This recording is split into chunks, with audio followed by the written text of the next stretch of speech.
Profit Mohammad साहब जी,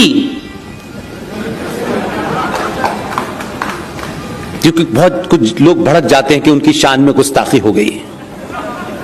उनकी शान में गुस्ताखी नहीं करना, क्योंकि उनकी शान ही नहीं थी।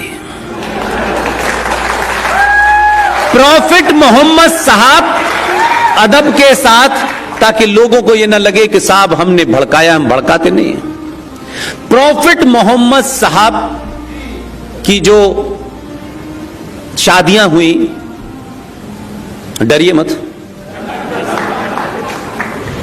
उसमें से उनकी जो औलाद थी वो सिर्फ एक ही थी। पहली पत्नी जो थी उनकी, उनसे उनकी जब शादी हुई तो उन्हीं से एक उनको सुपुत्री पैदा हुई है। यहां से बात आप समझेंगे तो आपको समझ में आ जाएगा कि Islam is a religion of peace. 632 में क्या था, उसके बाद क्या था, उससे पहले क्या था और आज क्या है। तो ये सर तन से जुदा की जो बीमारी आज आप देख पा रहे हैं, इसको आपको समझने के लिए उदयपुर की घटना ने बताया कि सर तन से जुदा क्यों कर रहे हैं। अगर आप इसको जानते तो आपको ताज्जुब नहीं होता, क्योंकि मुझे बिल्कुल भी ताज्जुब नहीं है।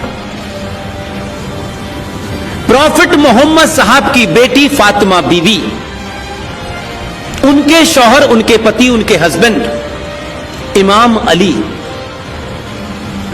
जब वो मस्जिद में फजर की नमाज कहते हैं, सुबह 4:30 बजे की नमाज, 5 वक्त की नमाज होती है, उसमें सुबह सुबह जो 4:30 बजे पहली नमाज अजान दी जाती है उसे फजर कहते हैं।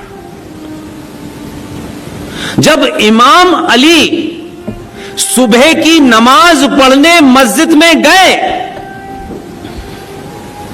उसी मस्जिद में जहां वो नमाज पढ़ने के लिए बैठे थे, वहीं बराबर में एक आदमी भी था। इत्तेफाक से वो आरएसएस और बीजेपी का नहीं था, बिल्कुल भी नहीं था, कोई दूर दूर तक नहीं था, उस दौर में भी नहीं था। ये मैं इसलिए बोलता हूं ताकि आप कहीं कंफ्यूज ना हो। मस्जिद में जहां बताया जा रहा है मस्जिद में अल्लाह रहते हैं, उस मस्जिद में प्रॉफिट मोहम्मद के दामाद का कत्ल एक मुसलमान ने किया तलवार से। उनके दामाद का सर तन से जुदा हमने नहीं किया, उन्हीं के रिश्तेदारों ने किया। उनकी बेटी फातिमा के घर में आग लगाई गई और आग लगा करके दरवाजों के नीचे उनको जिंदा जला दिया। उनके बच्चे यानी ही प्रॉफिट मोहम्मद साहब के नवासे यानी फातिमा और अली के बच्चे, 2 बेटे थे, एक का नाम था हसन और दूसरे का नाम था हुसैन। दोनों बच्चों को मुसलमानों ने करबला के मैदान में कलमा पढ़ के गला काटा। आप कह रहे हैं Islam is a religion of peace. तो ये तन सर से जो जुदा हो रहा है, ये तब की परंपरा है। इसलिए इमाम अली जिनको मारा, उनके मानने वाले, उन्हें आप लोग शिया कहते हैं। जिंदा कौमें ऐसे ही होती हैं। हमको अगर शत्रु भी कोई जिसे आप मानते हैं या है, अगर उसके अंदर भी कोई ऐसी बात है तो उससे आपको नसीहत लेनी चाहिए।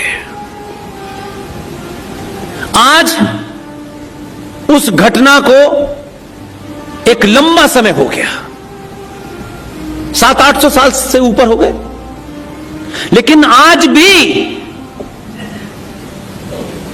इस देश के और दुनिया के शिया जो इमाम अली को अपना सब कुछ मानते हैं, आज भी मुहर्रम का दिन आता है तो वो सीने को अपने पटक पटक के या हुसैन हम न हुए, हुसैन अगर हम होते तो तुमको ये मार नहीं पाते। वो आज भी उस कत्ल को पिछले 700-800 साल से मुहर्रम के माध्यम से जिंदा रखते हैं कि हमारे इमाम को किसने मारा।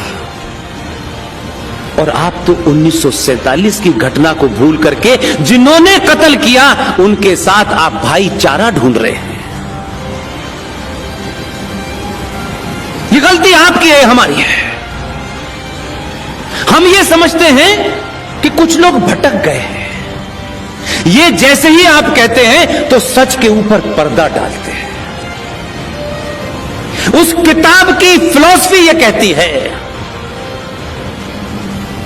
ये किताब दुनिया में जब तक रहेगी तब तक अमन चैन नहीं रहेगा। क्या ईरान में, इराक में बीजेपी और आरएसएस करा रही थी 10 साल से युद्ध? क्या सीरिया, लीबिया ये सब इस्लामिक देश थे? ये सारे देश कन्वर्ट हुए हैं। आपका नंबर है और आप इस युद्ध को लड़ना नहीं चाहते।